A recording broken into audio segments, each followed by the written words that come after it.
So I had a conversation with my father right before I left Texas, and he said something that I wanted to come and share here because it's just been on repeat in my mind and in my heart, and I'm still digesting it and, peeling back all the layers of it. But we were sitting on the back porch and he was talking about his commitment to my mom, and they've been married. They were high school sweethearts, and they've been married for over 3 decades.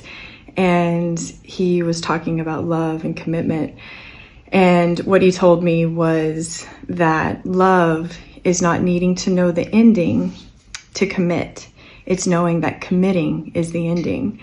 And it was such a profound moment for me sitting there. I'll never forget it. And I've got to see the depth behind his words through how he has lived and how he has loved my mother, and how both he and her have committed to each other and loved each other and built, a beautiful life and a beautiful family that I'm fortunate to come out of.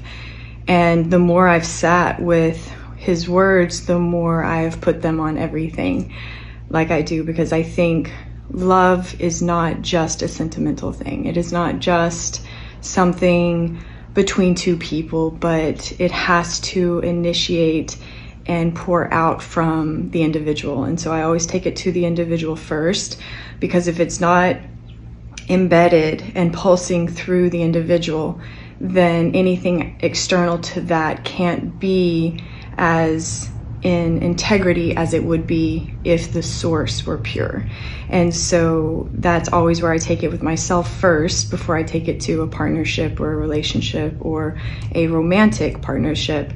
I always take it to myself first and think, what would that look like in me, a relationship with me and a commitment to me? And so this brought up this greater thing that was on my heart this morning as I was walking at the ocean, and those words came back and played over health and healing. And that's what I want to come here and share with you today. If you are healing, and all of us are to some degree, but if you have put a bookend type journey on what it looks like to heal, I would ask you to go and erase that and to look at it in a different way, to formulate that in a much more beautiful, much more truthful lens, which is that it is an ongoing journey, and that love is not needing to know the ending to commit, but knowing that commitment and committing is the ending. And if you put this on healing, what does that change for you? Think about it in this way, instead of once I heal, I'm done. Once you heal, you're starting a brand new chapter, and the healing is technically never done. And you always have opportunity to grow more and expand more and learn and change and evolve and flower in a beautiful, magnificent way every single day. But what if we looked at it differently? Because that's one thing I see working with a lot of people. They have this unnecessary bookend that takes away so much of the beauty of the journey, of the unwinding, of the evolution within whatever life has brought to you for you. And healing is never an ending, it's a beginning.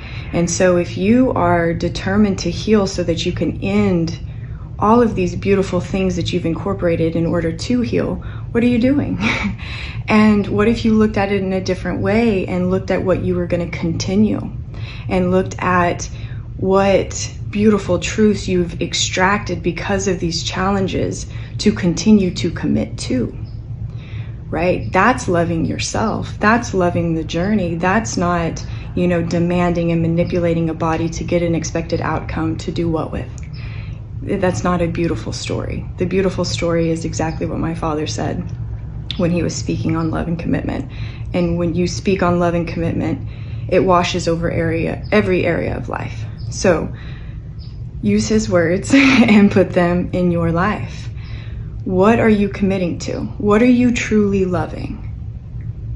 And that should be made evidenced by the actions that you are taking and how committed you are to those things, without exception and without manipulation and without any of this other stuff that pollutes the beauty and the truth of what it is to actually be here and live. So think on this. Again, I'm going to end with his words because they're so profound and so magnificent and so layered in their application to life.